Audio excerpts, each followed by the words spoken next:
ઝઘડિયાના વડિયા તળાવથી માલસર બ્રિજને જોડતા રસ્તાના સુધારા અને અનઅધિકૃત રેતી સ્ટોકના પરવાનાના રદ કરવાની માંગને લઈને સ્થાનિકોએ એક દિવસીય ઉપવાસ આંદોલન યોજ્યું હતું। ભરૂચ જિલ્લાના ઝઘડિયા તાલુકામાં વડિયા મંદિરથી માધવ સેતુ બ્રિજ સુધીનો માર્ગ લાંબા સમયથી અત્યંત જર્જરિત હાલતમાં છે, જેના કારણે વાહન ચાલકો સહિત આ વિસ્તારમાં ખેતી કરતા ખેડૂતોને ભારે મુશ્કેલીનો સામનો કરવો પડી રહ્યો છે।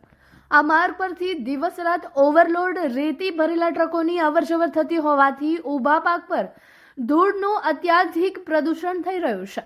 આ પાકને સીધું નુકસાન પડી રહ્યું છે એવો ખેડૂતોએ આક્ષેપ કર્યો છે। સાથે જ આ માર્ગ ઘણા ખેડૂતોની જમીનમાંથી પસાર થાય છે, છતાં વહીવટી તંત્ર દ્વારા જમીન સંપાદન કરવામાં આવ્યું નથી તેવો મુદ્દો પણ ખેડૂતો દ્વારા મીડિયા સમક્ષ ઉઠાવવામાં આવ્યો હતો। ખેડૂતો અને આગેવાનોની માંગ છે કે તાત્કાલિક માર્ગનું નવીનીકરણ કરવામાં આવે અને જમીન સંપાદનની પ્રક્રિયા શરૂ કરવામાં આવે। ઉપરાંત આ માર્ગ ઉપર રેતીના સ્ટોક કરવામાં આવ્યા છે તે અનઅધિકૃત હોવાનું પણ તેમના દ્વારા આક્ષેપ કરવામાં આવ્યો હતો અને તેમની સામે કાર્યવાહી કરવાની માંગ ઉઠાવવામાં આવી છે। આ મુદ્દે સવારે 10 વાગ્યાથી સાંજના 5 વાગ્યા સુધી કેટલાક ગામના સરપંચો આગેવાનો ઉપવાસ પર બેઠા હતા। તેમને ચેતવણી આપી છે કે જો 10 દિવસની અંદર તેમની માંગણીઓને સ્વીકારવામાં નહીં આવે તો રસ્તા રોકો આંદોલન હાથ ધરવામાં આવશે। આ મામલે સ્થાનિક વહીવટી તંત્ર શું પગલાં ભરે છે એ તરફ સૌની નજર છે।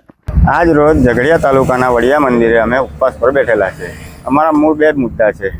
એક તો માધવ સેતુથી વડિયા તળાવ સુધીનો નાવરાને જોડતો રસ્તો, અને બીજું છે આ રસ્તા પર અવર જવર કરતી ટ્રકો, એના લીધે રસ્તાને બહુ ખરાબ નુકસાન થઈ ગયેલું છે અને ખેડૂતોના પાકને નુકસાન થયું છે। એટલે સરકારની અંદર અમે આ બાબતની અરજી કરેલી જ છે, અવારનવાર અરજી મુખ્યમંત્રી શ્રી સુધીની કરેલી છે, એના જવાબો પણ અમને આપેલા છે।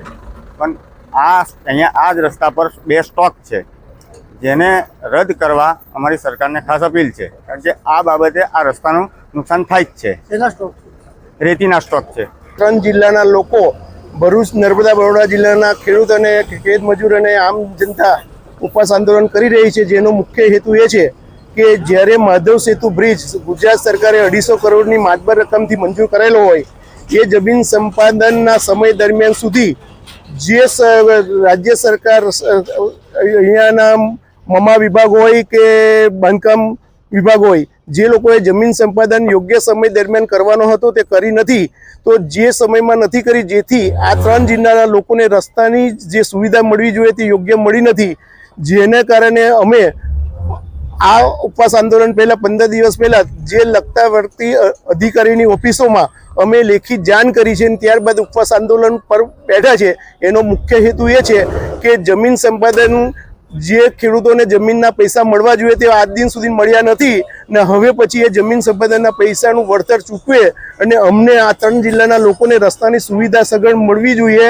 જો આ 10 દિન 10માં આ વહીવટી તંત્ર કોઈ પણ કામનું સ્ટેપ નહીં લે તો અમારે ઉગ્ર આંદોલન કરવાની ફરજ પડશે।